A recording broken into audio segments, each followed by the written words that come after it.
Apakah Bapak sering melihat pengendara melawan arus lalu lintas di daerah ini? Jika iya, seberapa sering hal ini terjadi?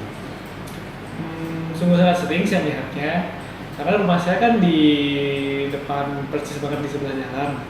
Begitu keluar langsung lihat jalan raya kan, jadi sangat sering banget ada yang melanggar arus, dan yang melanggar arus itu pun menjadi hal yang suatu yang wajar gitu, karena pantasnya kan itu ditindaklanjuti, tapi itu diwajarkan oleh orang-orang sekitar karena nggak terlalu ramai juga sih jalannya. Seperti itu.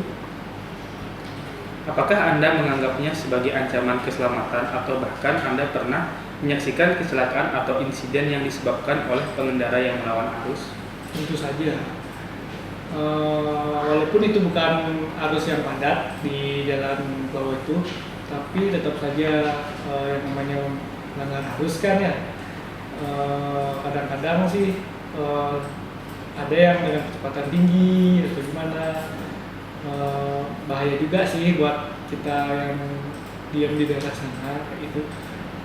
Mobilnya itu pun kecelakaan yang pernah terjadi pun antara mobil dan motor, tapi ya tidak parah banget sih, karena yang tadi sempat saya bilang jalannya juga nggak terlalu padat. Selain ancaman tadi, pelanggaran melawan arus lalu lintas ini apakah mempengaruhi kelancaran lalu lintas di daerah ini? Atau mungkin seperti menyebabkan kemacetan atau gangguan lainnya?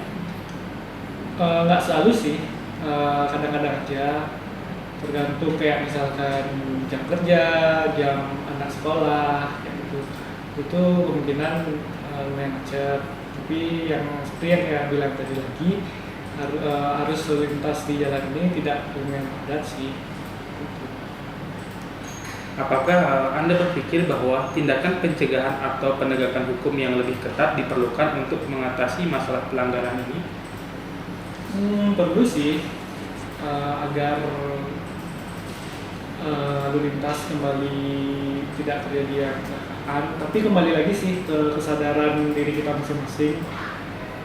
Kalau maunya melanggar ya mau gimana kan, tetap aja walaupun diadain kayak razia gitu, kalau udah dari diri kita sendiri yang tetap melanggar, sekarang diadain razia nih, besoknya kalau enggak ya tetap melanggar, kejadian lagi kayak gitu.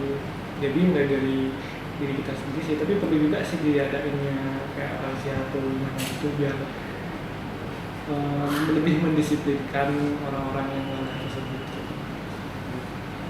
Bagaimana Anda berpikir masyarakat dapat berkontribusi dalam mengatasi masalah ini? Apakah ada langkah yang dapat diambil untuk meningkatkan kesadaran dan kepatuhan terhadap lalu lintas? Kalau dari masyarakatnya sih kayak saya bilang tadi ya, lebih ke diri sendiri sih untuk tidak melanggar.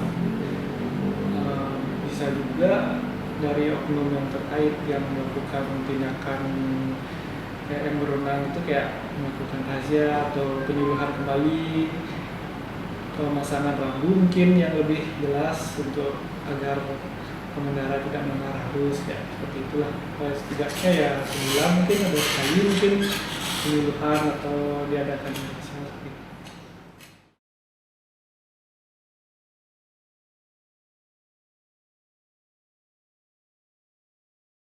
Apakah Anda pernah mengalami kesulitan atau kerugian pribadi akibat parkir sembarangan? Untuk saya pribadi pasti pernah lah, namanya semua orang pasti pernah mengalami namanya kerugian dari parkir sembarangan gitu, karena itu kan mempengaruhi lalu lintas yang ada di jalan tersebut. Kondisi macet seperti apa yang pernah terjadi akibat parkir sembarangan di Jalan Plawo ini? Kalau kondisi jalan yang namanya macet total banget sih belum pernah ya, tapi kan tetap aja kita menghambat saat pengendara yang lain gitu loh dengan adanya parkir sembarangan, karena kita sendiri pun nggak tahu keperluan masing-masing orang-orang di jalan tuh apa. Jadi mungkin pasti banget ada yang merasa terugikan lah karena parkir sembarangan ini. Apakah Anda berpikir bahwa tindakan pencegahan atau penegakan hukum yang lebih ketat diperlukan untuk mengatasi masalah pelanggaran lalu lintas ini? Kalau tindakan sih lebih baik adanya penyuluhan dulu ya, adanya penyuluhan dulu, karena jadi biar masyarakat pun tahu, tapi ketika memang penyuluhan itu sudah diadakan dan masih ada yang melakukan parkir sembarangan, itu harus diberikan tindakan, tapi harus jalankan oleh pihak yang berwenang, jangan main tindak sendiri gitu. Bagaimana Anda berpikir masyarakat dapat berkontribusi dalam mengatasi masalah ini? Apakah ada langkah yang dapat diambil untuk meningkatkan kesadaran dan kepatuhan terhadap lalu lintas? Ya, balik lagi karena yang parkir sembarangan adalah masyarakat itu sendiri dan beberapa oknum, mungkin oknum sekitar. Jadi mungkin langkahnya adalah lebih kesadaran diri sendiri sih. Apakah dengan parkir yang ada di sana itu membuat rugi sekitar dan jalan-jalan umum gitu. Jadi lebih baik memang langkahnya dari kita sendiri. Kesadaran diri sendiri itu aja sih langkah awalnya memang. Terima kasih atas waktunya. Sekian dari wawancara kali ini. Selamat siang.